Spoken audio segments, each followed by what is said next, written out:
What's happening, folks? Back with another reaction, back with some more solo Curt Smith.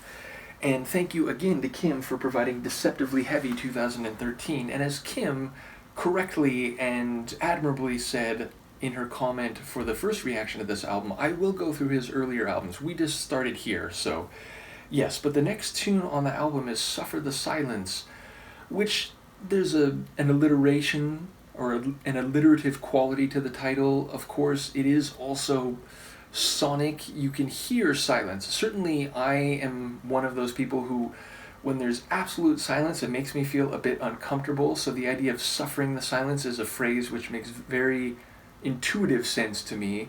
And of course, in an interpersonal context, if someone's not communicating to you, if you're reaching out but you're not hearing anything in return, that can be very unsettling, uncomfortable, and agonizing.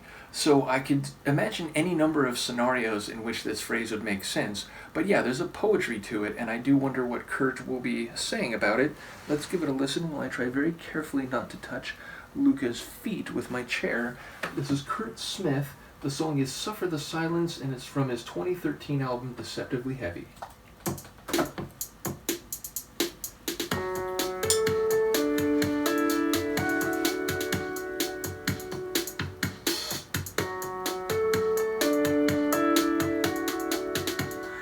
Don't ask questions if you don't want to know. Don't ask directions if you know where to go. Look to the side, look to the side.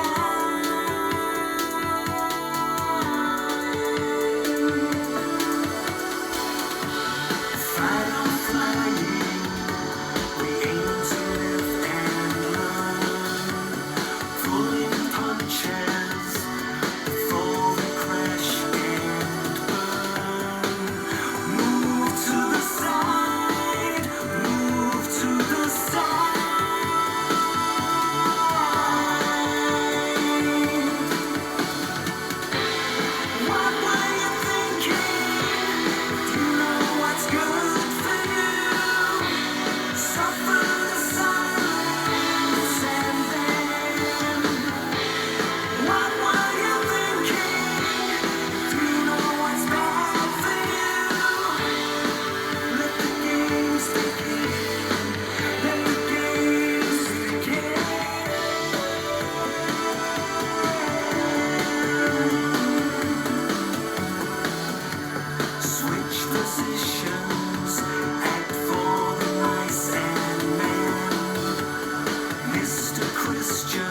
absolutely awesome. I mean, one, he just has an incredible voice, and he sounds great here.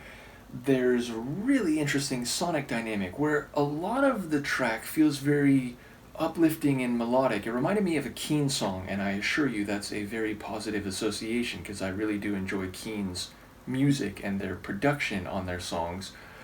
But the whole time there's this gritty electric tension and edgy darkness just simmering underneath the more melodic and uplifting sounds. So there's a tension to the track sonically, and I think that relates to the lyrical themes, even though I'm not quite sure what's happening, but it feels like he's talking about contradictions, hypocrisies, and the consequences of saying one thing but doing another thing, and it feels like there's a drawing attention to those tensions and those contradictions in what he's saying. Now, he is also using a lot of common phrases and, turns of phrase. It feels like there are lines that are, let's say, more naturally or originally poetic, but then it's like he's taking phrases from common speech and expressions which have some, metaphorical or figurative quality, and he's like carefully and I think quite cleverly putting them together. So I'm very amused and intrigued by what I heard lyrically.